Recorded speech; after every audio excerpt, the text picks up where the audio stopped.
In 1988, Jackie Hernandez and her child moved into their new home. Little did they know by then that this was about to be the beginning of a real-life nightmare. Shortly after moving in, she started to experience the merciless haunting of a tireless entity. This is the true story of Jackie Hernandez, a young mother who unknowingly moved into a house already occupied by something sinister. Turn down the lights. Tonight, we will dive into the terrifying true case of the San Pedro Haunting.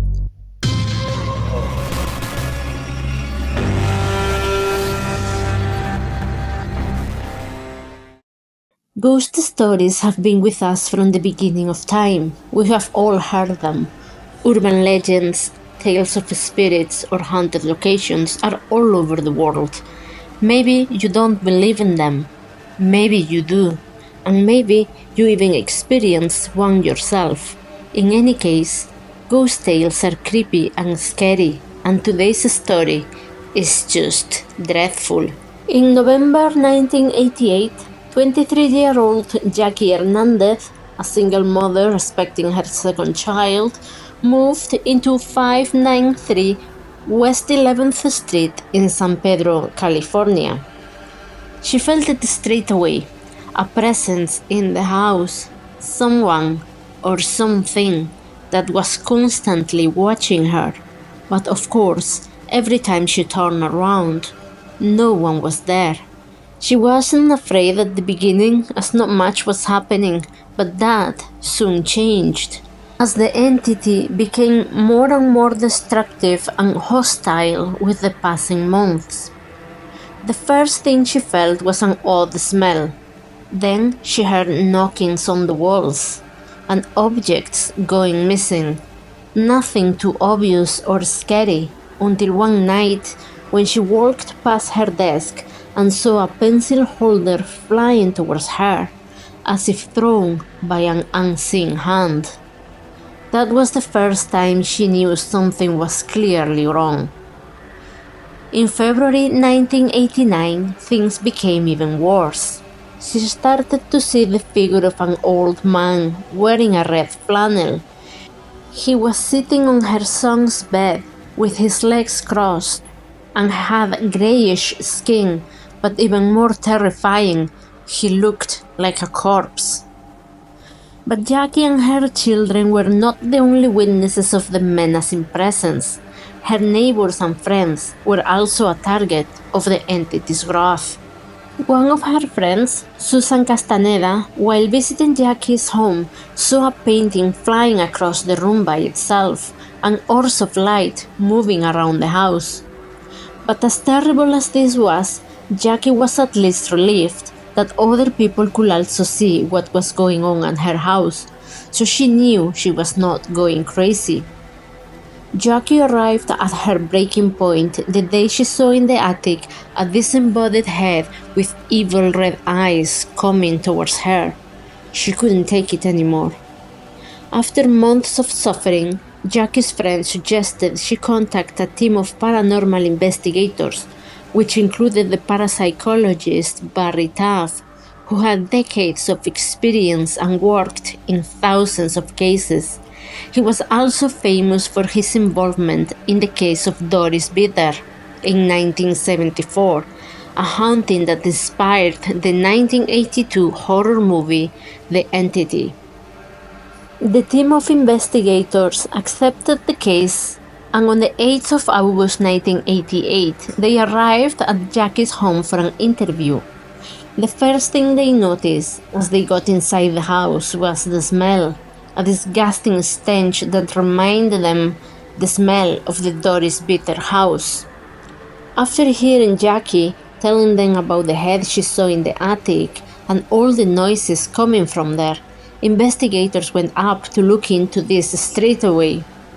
Jeff Whitcraft went with his camera ready to take some pictures, and immediately he noticed something was there, right behind him. He felt watched. In the darkness, he started to take photos, and as soon as he took the third picture, he knew Something felt wrong. Someone or something pulled the camera away from him and threw it across the room. Jeff screamed in horror and left the attic. Back to the kitchen, he was shaking and terrified. Once he put himself together, he went back to the attic to recover the camera, and he found that it was in two pieces, each one in one end of the room. While up there, Jeff felt a huge skeletal hand pushing him from his back. Another member of the team, Barry Taff, was up in the attic with Jeff, and he could see Jeff shaking and about to fall forward. Very scared, they left the attic, and as soon as they got back down, they all started to hear pounding noises coming from the ceiling. Another time, they saw flashes of light and a huge black mass moving slowly across the darkness of the attic. On another occasion, the team witnessed a viscous ooze dripping from different parts of the house. The investigators took a sample of the strange substance and sent it to a lab for testing, and the analysis came back as being male blood, with high amounts of copper and iodine. There was no logical explanation for the presence of this fluid around the house. On September 4th, 1989, about 4 weeks after the investigators arrived at Jackie's house for the first time, they received a phone call from her. She was frantic, and she described how objects were flying across the house, toys were levitating, voices and moaning were coming from the attic, her breathing coming from the bedroom and the kitchen, lights flickering, doors slamming, and she was being attacked by invisible hands. Phantom fingers grabbed around her throat. The team drove to Jackie's house, got their equipment ready, and Jeff, together with another member of the team, called Gary, went up to the attic. Immediately, they could all hear the sound of the snapping of fingers coming from the kitchen, where the rest of the group were all gathered. The team below called for the two men in the attic to come back down to the kitchen. Jeff was about to make his way down when he let out a scream. Gary took a picture in the direction of his colleague, using his flash to illuminate the attic to see what was going on, and what he saw was the stuff of nightmares. He saw Jeff pinned against a wooden beam with a rope tied around his neck. Gary helped him down. They were all terrified, and they decided they couldn't stay inside the house any longer. In October 1989, Jackie Hernandez moved to a trailer in Weldon, California, about 300 miles away from the presence that tormented her for so long, and with her went the entity. Everything was calm at the beginning, but unfortunately, that calm would not last. Whatever it was that wanted her suffering followed her. In April 1990, the thing came back. Again, the orbs of light, the missing objects, the relentless scratching in the walls. A few weeks later, her daughter's bedspread caught fire with no explanation, just after Jackie saw a mysterious black mist floating in the hallway. As it happened back in San Pedro, Jackie's neighbors were also witnesses to the unexplained phenomenon that were taking place at her house. They even saw the head of the scary old man with evil red eyes staring back at them, the same face that Jackie had seen many times before.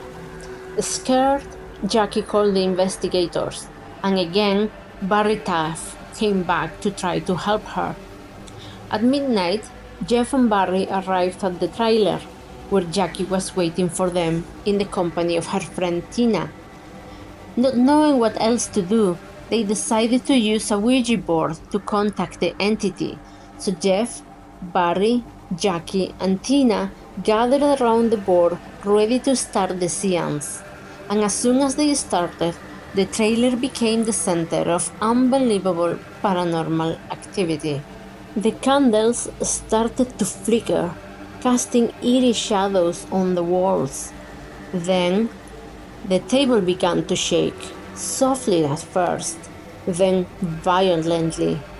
Jackie gasped as the planchette flew across the board, spelling out words at an unnatural speed, forming complete, perfect sentences to reply to the group's questions. The group asked, "How many ghosts are here?"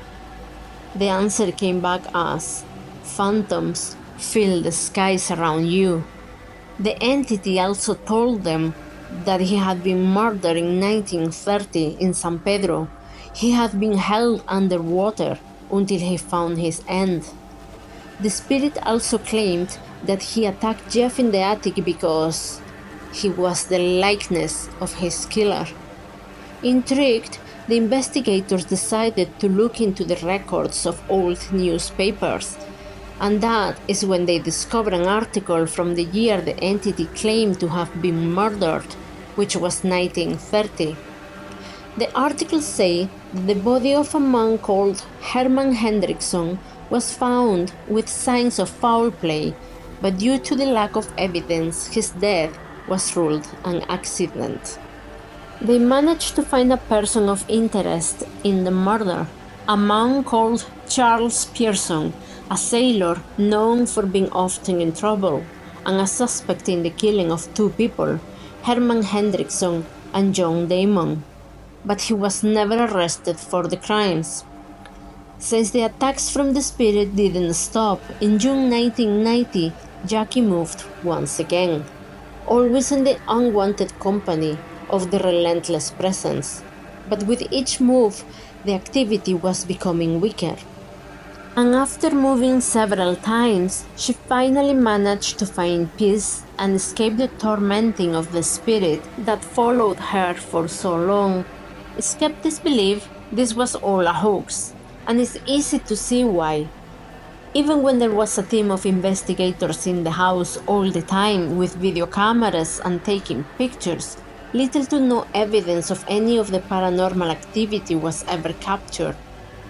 The team claimed that this was due to the equipment failing every time something paranormal was happening, and that, for some, may seem very convenient. Others may ask, if this was all real, why Jackie didn't move sooner, as she was potentially putting not only herself but also her kids at risk by staying there. Another point is that there is no information about the lab that carried out the testing of the mysterious ooze. Maybe because they don't want to have anything to do with paranormal stuff, or maybe because it never existed. On the other side, the amount of witnesses in this case is overwhelming. Jackie's neighbors from different towns all claim to have been there when the strange phenomenon was happening. Researchers believe that poltergeist activity is a projection of the mental state of the person suffering it. Things like high levels of stress are considered a key factor for the subconscious manifestation of paranormal events. And it was known that, by the time she moved to San Pedro, Jackie was under great pressure. Being a single mother, pregnant with a second child, having to work many jobs to make ends meet, moving home and going through a divorce, this is a lot of pressure for anyone to endure. So, what do you believe? Was the San Pedro Haunting real or an elaborate hoax? Let me know what you think in the comments below. Thanks for watching, good nightmares, and stay scared.